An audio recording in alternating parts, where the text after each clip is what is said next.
बाळासाहेबांच्या तमाम शिवसैनिकांना तुमच्या ह्या अनिश गाढवेचा, बाळासाहेबांच्या लहानशा शिवसैनिकाचा आणि शिवसेनेच्या प्रवक्त्याचा मानाचा जय महाराष्ट्र.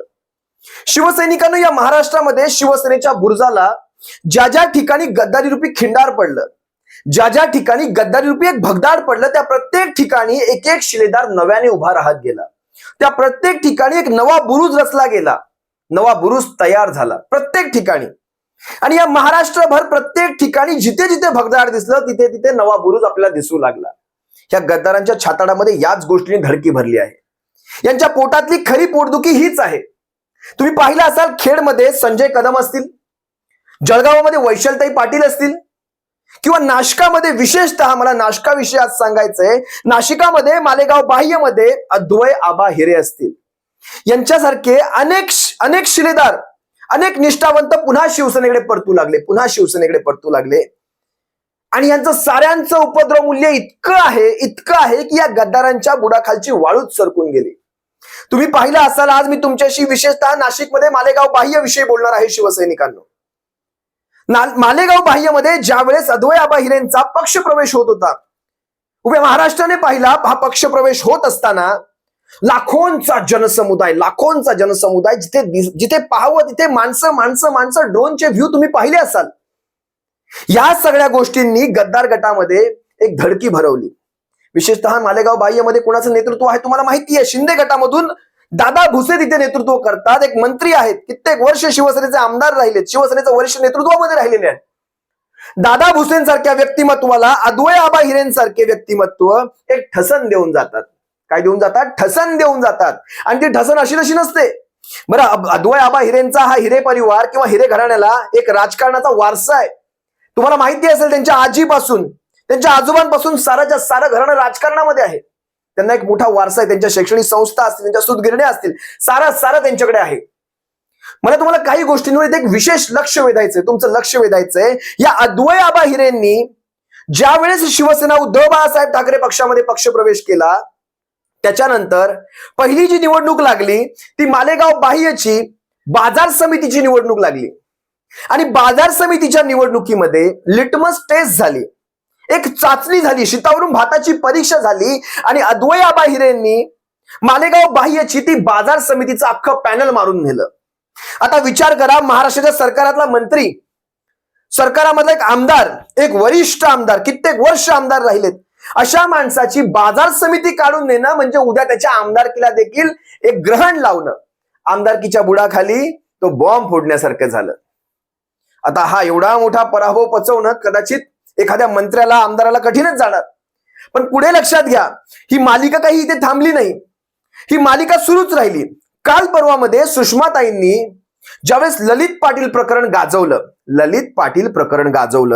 या ललित पाटील प्रकरणामध्ये, या ड्रग्सच्या प्रकरणामध्ये, महाराष्ट्राला ड्रग्सच्या विळख्यात घालण्यामध्ये हळूहळू दादा भुसेंचं नाव समोर येऊ लागलं. ते कनेक्शन जुळत गेलं. त्यावेळेस मात्र संबंध महाराष्ट्राने पाहिलं की नाम बडे और लक्षण खोटे. महाराष्ट्र पाहत होता कशा प्रकारे ह्यांची नावं या सगळ्यामध्ये जोडली जात आहेत.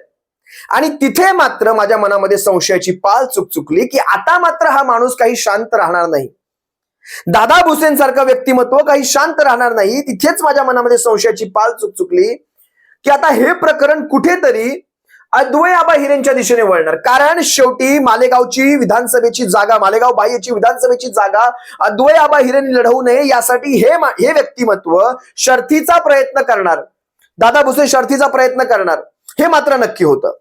आता कुठेतरी कशामध्ये तरी अडकवायचा प्रयत्न करायचा आहे, तर तो कशामध्ये करायचा हे लक्षात घ्या शिवसैनिकांना. कशी या सगळ्या गोष्टींना रेफरन्स आहेत. अद्वय आबा हिरेंवर 8 वर्षांपूर्वी घेतलेल्या एका कर्जाविषयी 8 वर्षांनंतर कारवाई व्हायला सुरुवात होते.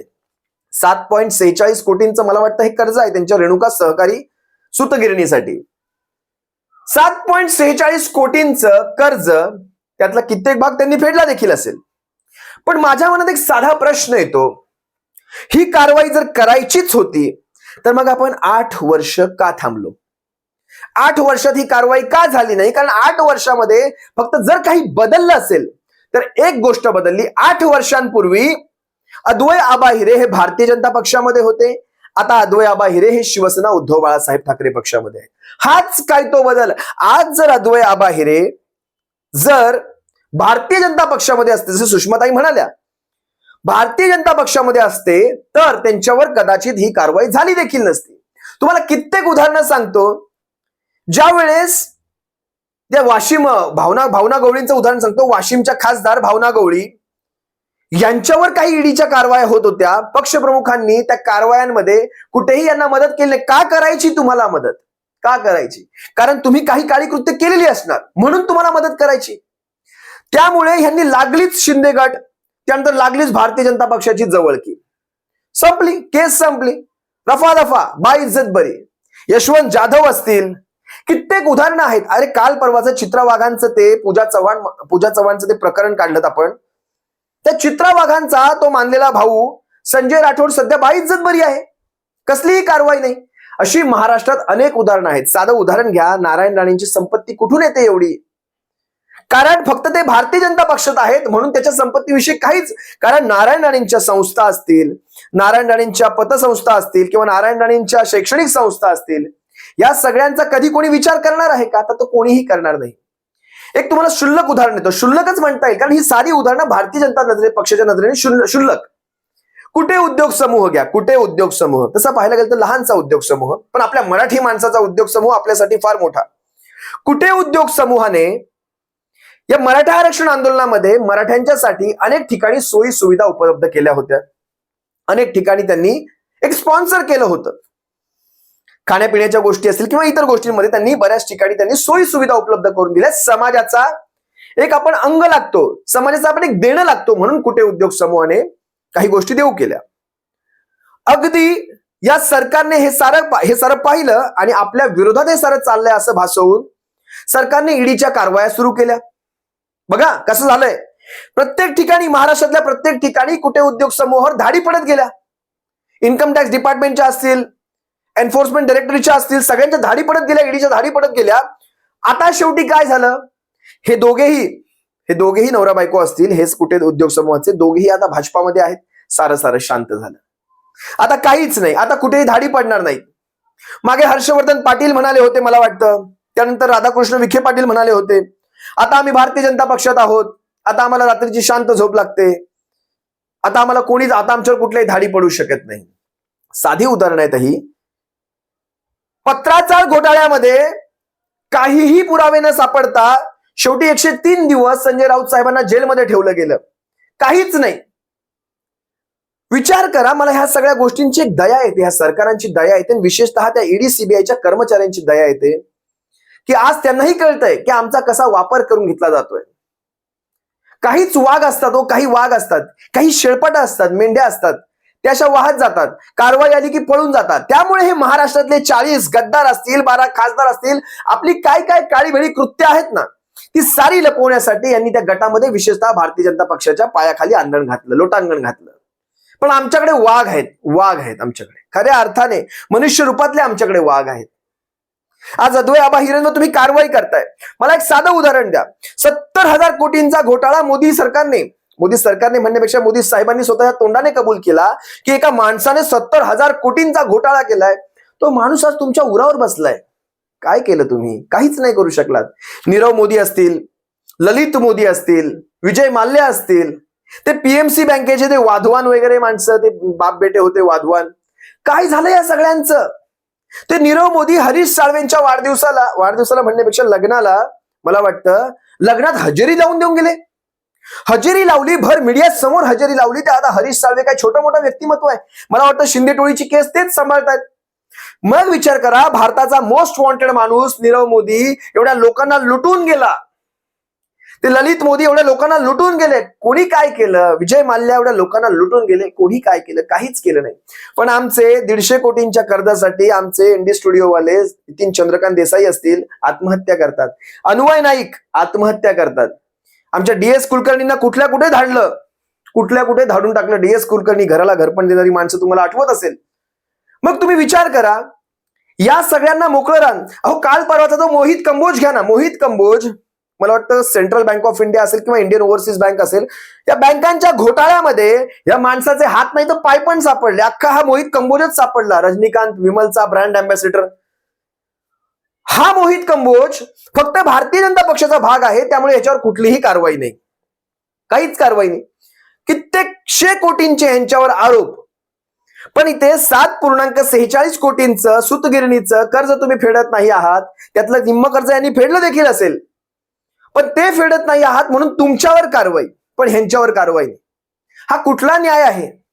हा कुणाच्या न्यायालयात बसतो? जवळपास अद्वय आबाहिरे ज्यावेळेस भारतीय जनता पक्षामध्ये होते, कुठलीही केस त्यांच्यावर नव्हती, पण मागच्या 1.25 वर्षामध्ये किंवा वर्षभरात म्हणा, ज्यावेळेस पासून त्यांनी शिवसेना उद्धव बाळासाहेब ठाकरे पक्षामध्ये पक्षप्रवेश केलाय, तेव्हापासून त्यांच्यावर जवळपास 40 केसेस टाकल्या गेल्यात. हा रेकॉर्ड झाला, हा विश्वविक्रम झाला. त्यांच्या शैक्षणिक संस्थेवरून सुद्धा त्यांच्यावर एक केस टाकण्यात आणली आहे. मला नवल वाटतं ह्या साऱ्या गोष्टींचं. महाराष्ट्रातली जनता हे सारं पाहते. आता तुम्हाला रिॲक्ट व्हायचंय, आता पाहायचं आणि थंड बसायचं नाही, आता आपल्याला रिॲक्ट व्हायचंय. तुम्हाला एक साधं उदाहरण देतो. देशभरामध्ये मगाशी पीएमसी बँकेचा विषय निघाला म्हणून सांगतो, देशभरामध्ये जवळपास 351 जिल्हा सहकारी बँका आहेत. जिल्हा सहकारी बँका उत्तर प्रदेशापाठोपाठ महाराष्ट्र हे दुसरं राज्य ज्यात सगळ्यात जास्त जिल्हा सहकारी बँका आहेत, कारण सगळ्यात जास्त जिल्हे उत्तर प्रदेशापाठोपाठ महाराष्ट्रात आहेत. या 351 जिल्हा सहकारी बँकांपैकी जवळपास 97 ते 98 जिल्हा परिषद सहकारी बँका, जिल्हा परिषद म्हणण्यापेक्षा जिल्हा सहकारी बँका या तोट्यामध्ये दाखवण्यात आल्या आहेत मागच्या वित्तीय रिपोर्टमध्ये. आता तुम्ही विचार करा, आता एक नवीन एक संकल्पना यांच्या डोक्यात येऊ लागली आहे. खरं पाहायला गेलं तर जिल्हा सहकारी बँकांना कोण कंट्रोल करतात? तर रिझर्व्ह बँक ऑफ इंडिया करते. आता रिझर्व्ह बँक ऑफ इंडियाला ते शक्य होत आहे की नाही असं मला माहित नाही. रिझर्व्ह बँक ऑफ इंडिया असफल राहते की मला माहित नाही, पण ह्यांच्या डोक्यामध्ये एक नवीन कल्पना येऊ लागली आहे की ह्या बँकांना, या सगळ्या जिल्हा सहकारी बँकांना, 351 जिल्हा सहकारी बँकांना आपण नाबार्डकडे वळवायचं. नाबार्डकडे. नाबार्डवर कंट्रोल आहे सहकार क्षेत्राचा, आणि सहकार क्षेत्र कोणाच्या ताब्यात आहे? तर अमित शहाच्या ताब्यात आहे केंद्रामध्ये. अमित शहा, सहकार क्षेत्र, नाबार्ड, आणि नाबार्डच्या अंतर्गत या साऱ्या जिल्हा बँका जर आल्या, ज्या आतापर्यंत रिझर्व्ह बँक ऑफ इंडियाकडे आहेत, लक्षात घ्या, ज्या आतापर्यंत रिझर्व्ह बँक ऑफ इंडियाकडे आहेत, त्या सगळ्या बँकांवर, फक्त बँकाच नाही, सहकार क्षेत्रातल्या पतसंस्था असतील, क्रेडिट सोसायटी असतील, तालुका सहकारी बँका असतील, या सगळ्या सहकारी बँकांवर इनडायरेक्टली म्हणतोय मी, बँका, नाबार्ड, सहकार क्षेत्र, अमित शहा, भारतीय जनता पक्ष, भारतीय जनता पक्ष आणि बँका यांचं थेट नातं चालू होईल. म्हणजे थेट कंट्रोल भारतीय जनता पक्षाचा या बँकांवर आला की नाही आला, ही एक नवीन संकल्पना चालू आहे. कदाचित वटहुकूम काढले जातील, कदाचित त्या कायद्यामध्ये बदल केला जाईल, सहकार कायद्यामध्ये बदल करून, नवीन कायदे तयार करून रिझर्व्ह बँक ऑफ इंडियाकडून हे सारं काढलं जाऊ शकतं. कारण शेवटी नाबार्डकडनं एक पतसंस्थांना पतपुरवठा असतो शेती कर्जांसाठी, कारण नाबार्ड ही शेतीसाठी विशेषतः कार्य करते आणि पतपुरवठा करते. त्यामुळे तो एक सामायिक दुवा दाखवून अशा प्रकारचं वळवलं जाऊ शकतं. जर हे अशा प्रकारचं वळालं तर महाराष्ट्राच्या कसल्या देशाच्या ग्रामीण भागापर्यंत, कारण पतसंस्था किंवा जिल्हा सहकारी बँका या सगळ्यांचा जो बेस आहे तो ग्रामीण भाग आहे. ग्रामीण भागामध्ये तळागाळापर्यंत भारतीय जनता पक्ष तिथे पोहोचणार, प्रत्येक शेअर होल्डर पर्यंत पोहोचणार, प्रत्येक खातेदारापर्यंत पोहोचणार, आणि तिथे पोहोचून हा भारतीय जनता पक्ष आपलं राजकारण करणार. या गोष्टी लक्षात घ्या. हे सोपं राजकारण नाहीये. बऱ्याच गोष्टी माइंडमध्ये चालू आहेत, बऱ्याच गोष्टी ह्यांच्या माइंडमध्ये चालू आहेत. अशा प्रकारे एखादी, बघा ना, आता पीएमसी बँकेचंच मगाशी आपण उदाहरण घेतलं, ती बँक तोट्यात दाखवली गेली, अनेकांच्या ठेवी बुडाल्या, अनेकांचे डिपॉझिट्स बुडाले, बँकेची सेव्हिंग बुडाली. शेवटी मला वाटतं युनिटी फिनान्शियल बँकेकडे तिचा कारभार सोपवला. अशी कुठलीही बँक नव्हती, युनिटी फिनान्शियल बँक अशी कुठलीही बँक नव्हती, ती तयार करण्यात आली. ती बँक तयार करण्यात आली आणि ती तशी तयार करून तिचा सारा कारभार पीएमसी बँकेचा युनिटी फिनान्शियलकडे. म्हणजे बँक जागेवर आली, पण ठेवी कुणाच्या बुडाल्या? तुमच्या माझ्या बुडाल्या. आपल्याला किती पैसे दिले? मला वाटतं सर्वांना, कितीही ठेवी असो, 1 लाख रुपये दिले. आपण 1 लाख रुपयाच्या त्या कवड्या रेवड्या घेतल्या आणि आपण खुश झालो, काहीतरी मिळालं. पण विचार करा, आपल्याला लुटून खाल्लं गेलं. आणि एवढं सगळं देशभर घडतंय, अनेक बँका तोट्यामध्ये जात आहेत, अनेक बँका बँकरप्ट होत आहेत. त्यांचं दिवाळखोरी निघते, गंगाजळीमध्ये सगळा पैसा जातोय, पण कारवाई कुणावर होणार? अद्वै आबा हिरेंवर. कारण ते शिवसेनेचे उपनेते आहेत.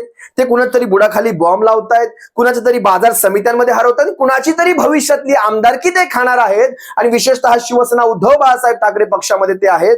म्हणून अद्वै आबा हिरेंच्या मागे जर अशा प्रकारचा ससेमिरा लागत असेल तर शिवसैनिकांनो, तुम्हीही सुज्ञ आहात, आम्हीही सुज्ञ आहोत. आपल्याला कळतं, आपण ह्याच डोळ्यांनी बघतो. आपण ते एबीपी माझाचं काय ते स्लोगन, उघडा डोळे बघा नीट आणि विचार करा थेट. उघडा डोळे बघा नीट आणि विचार करा थेट. आपल्याकडे मेंदू आहे, आपल्याकडे बुद्धी आहे. भारतीय जनता पक्षाच्या कुठल्याही व्यक्तीने काहीही करावं, पण ते भारतीय जनता पक्षामध्ये राहून करावं. आज भारतीय जनता पक्ष सगळ्या नेत्यांची भेसळ घालणारा पक्ष आहे. ही भेसळ जनता पार्टी आहे. तुम्ही सगळे काळे धंदे करा, पण आमच्याकडे येऊन करा, हाच काय तो नियम. एवढंच तुमच्याशी बोलतो. आमचा सारा शिवसेना उद्धव बाळासाहेब ठाकरे पक्ष हा अद्वै आबा हिरेंच्या पाठीशी अतिशय ठाम आहे. आज तुम्ही पाहिलं असाल, ज्यावेळेस त्यांना न्यायालयात हजर करण्यात आलं त्यावेळेस त्यांना मागच्या दाराने नेण्यात आलं. कारण पुढच्या दाराने लाखोंचा जे शिवसैनिक जमायला सुरुवात झाली होती. कित्येक शिवसैनिकांनी तो सारा परिसर दणानून सोडला होता, नारे देऊन दणानून सोडला होता. काय काय नारे दिले गेले हे मी तुम्हाला उघड्यात सांगत नाही. तुम्ही पाहिलं असेल तर तुम्ही TV9 किंवा साम मराठीवरचे ते व्हिडिओ पहा. काय काय मस्त मस्त नारे दिलेले आहेत शिवसैनिकांनी. तुम्हा सर्व शिवसैनिकांची रजा घेतो. सप्रेम जय महाराष्ट्र बाळासाहेबांच्या शिवसैनिकांनो, काळजी घ्या आणि उघडा डोळे पहा नीट, विचार करा थेट. जय महाराष्ट्र.